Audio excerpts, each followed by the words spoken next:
A nonprofit called Action on Armed Violence offered some of these men entrance to the uh, demobilization, disarmament, and reintegration program, which would teach them agricultural skills, provide them with counseling and literacy classes, and give them $125 worth of supplies for agricultural work, such as farming or tending livestock. After 14 months, the researchers were able to survey more than 90% of the study's 1,123 participants, half of whom attended training and classes and received economic incentives as part of the uh, demobilization, disarmament, and reintegration program, and found that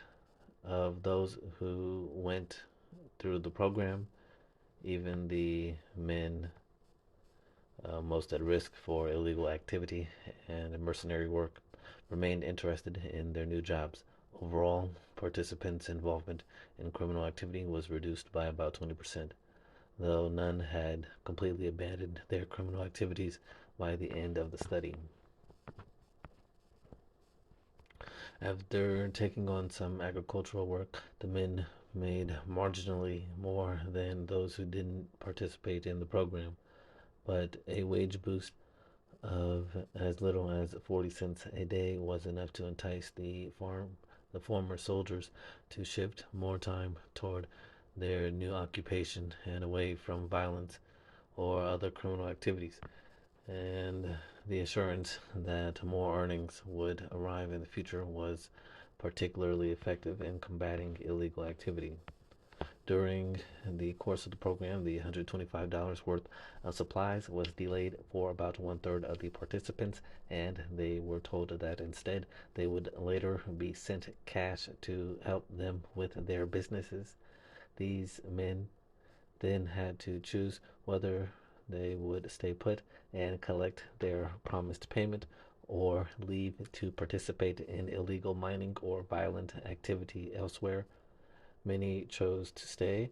which researchers say accounts for a significant part of the reduction in illegal and violent activity in the overall study. As powerful as economic incentives may be, they aren't enough on their own, despite attempts to change the men's socialization, political philosophies, and views on violence through counseling and other methods. The researchers say that the men involved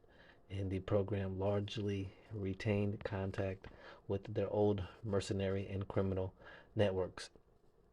When another war sprung up in nearby Cote d'Ivoire over the course of the study, program participants were 25% less likely to report engaging in mercenary recruitment activity, even though former criminals in more developed economies may not be at risk of becoming soldiers for hire. Blattman and Adon's study suggests that individuals who might engage in criminal or violent behavior again, such as gang members and thieves, may be more willing than once thought to turn down those opportunities in exchange for a marginal economic benefit and stable legal employment.